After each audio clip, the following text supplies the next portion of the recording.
একটা সমাজ ব্যবস্থায় বিপর্যয় সৃষ্টি করার যে ভয়াবহ প্রস্তাবনা দেওয়া হয়েছে, এই প্রস্তাবনা যদি কার্যকর হয় বা আল্লাহ না করুক যে এই প্রস্তাবনা কার্যকর করার ভয়ঙ্কর পথে, বিপজ্জনক পথে যদি সরকার পা বাড়ায়, দেশের মধ্যে একটা ভয়াবহ গৃহযুদ্ধের পরিস্থিতি তৈরি হয়ে যাবে।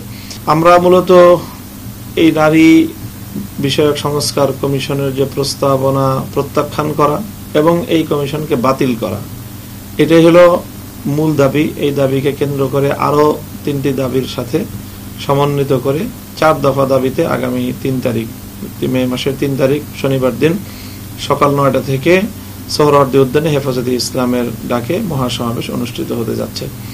এই মহাসমাবেশে আহ্বানকারী তো হেফাজতে ইসলাম বাংলাদেশী, তবে এই দাবির সাথে বাংলাদেশের সকল ইসলামপন্থীরা তারা একমত এবং এটা সকলেরই অভিন্ন দাবি। কাজে আমরা আশা করছি যে এই মহাসমাবেশে হেফাজতে ইসলামের বাইরেও যারা বাংলাদেশের ধর্ম বিরোধী না, শুধু ধর্মীয় মহল না, বরং যারা ধর্ম বিরোধী না, এই জাতীয় রাজনৈতিক সামাজিক নেতৃবর্গ তারা এই দাবির সাথে একমত যে এইভাবে একটা সমাজ ব্যবস্থায় বিপর্যয় সৃষ্টি করার যে ভয়াবহ প্রস্তাবনা দেওয়া হয়েছে, এই প্রস্তাবনা যদি কার্যকর হয় বা আল্লাহ না করুক যে এই প্রস্তাবনা কার্যকর করার ভয়ঙ্কর পথে, বিপজ্জনক পথে যদি সরকার পা বাড়ায়, দেশের মধ্যে একটা ভয়াবহ গৃহযুদ্ধের পরিস্থিতি তৈরি হয়ে যাবে। কারণ দেশের মুসলমানরা এখনো এতটা তারা নির্জীব হয়ে যায়নি যে এইভাবে কোরআনকে, আল্লাহর বিধানকে কটাক্ষ করার পরেও তারা বিষয়টায় এতটাই সহজভাবে মেনে নেবে। এই প্রস্তাবনায় সরাসরি বলা হয়েছে যে নারী পুরুষের বৈষম্যের প্রধান কারণ হল ধর্মীয় বিধান, যেখানে আল্লাহর কোরআন বলছে যে আল্লাহর কোরআন দুনিয়াতে অবতীর্ণ হয়েছে বৈষম্য দূর করে মানুষের মধ্যে ইনসাফ এবং সাম্য প্রতিষ্ঠা করার জন্য। তো কাজে সেই ক্ষেত্রে এখানে কোরআনের ফিলোসফি, কোরআনের দর্শন, এটা বুঝার বিষয় আছে। আমরা মনে করি যে যাদেরকে প্রস্তাবনার জন্য নারী বিষয়ক সংস্কার কমিশন যাদেরকে নিয়ে গঠন করা হয়েছে, এই জায়গাটাতেই বড় ভুল হয়েছে।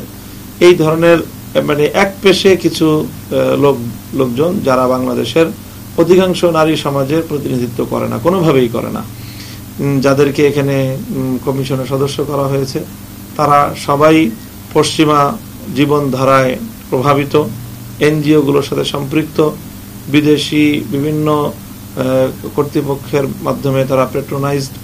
কাজে এই এক শ্রেণীর বাংলাদেশের মূল ধারা থেকে, বাংলাদেশের মূল নারী সমাজের চিন্তা চেতনা থেকে অনেক দূরে একটা বিচ্ছিন্ন কিছু মানুষকে দিয়ে এই কমিশন গঠন করে এই বিকৃত প্রস্তাবনা তারা উপস্থাপন করেছে। কাজে এটার বিষয়ে আমাদের 3 তারিখের মহাসমাবেশে আমাদের বড় ধরনের ঘোষণাই যে আমরা কোনোভাবেই এটাকে বাস্তবায়িত হতে দেব না। আমরা চ্যালেঞ্জ নিব সরকার যদি এটাকে বাস্তবায়ন করতে চায়। তাহলে আমরা প্রধান রাজনৈতিক দলগুলোকে রাজনৈতিক পরিচয়ে আমরা তাদেরকে আহ্বান জানাচ্ছি না। আমরা সকলকে বলছি যে যারাই বাংলাদেশের সমাজ এবং ধর্মীয় অনুভূতির প্রতি শ্রদ্ধাশীল, তাদের সকলেরই এটা দাবি।